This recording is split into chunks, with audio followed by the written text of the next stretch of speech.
Hello everyone and welcome to our YouTube channel, One Two Step, and today I'm here with another new video to show you guys on how you can log in into PNC online banking account. To do so, just follow some simple steps that I will show you on this video, and then you can log into your bank account as well. First of all, just open up your Google browser and then go onto your search bar and just type for PNC online banking and hit on enter. After you do so, many results will now pop up on the screen. Click on the first link that shows up. And now this will take you to the official website of PNC Bank. And here on the top right corner of the screen, you can see a sign on button. If you tap on sign on, and then this pop-up will be on your screen where now you need to input your personal information to log in to your bank account.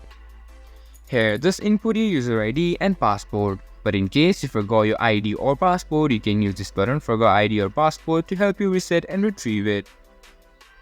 And if you're using your private computer, you can also tick this box for Remember User ID. But I would not recommend you doing so if you are using a public computer. Now, after inputting credentials correctly, just tap on Login and then you'll be logged in into your PNC online banking account. And that's how you can log in into your PNC online banking account. This was for this video, and I hope you guys find that video helpful. If you do, make sure to leave a like, subscribe to our YouTube channel and hit the bell notification. And don't forget to drop a comment for reviews and for more content like this. See you guys in our next video. Thank you for watching.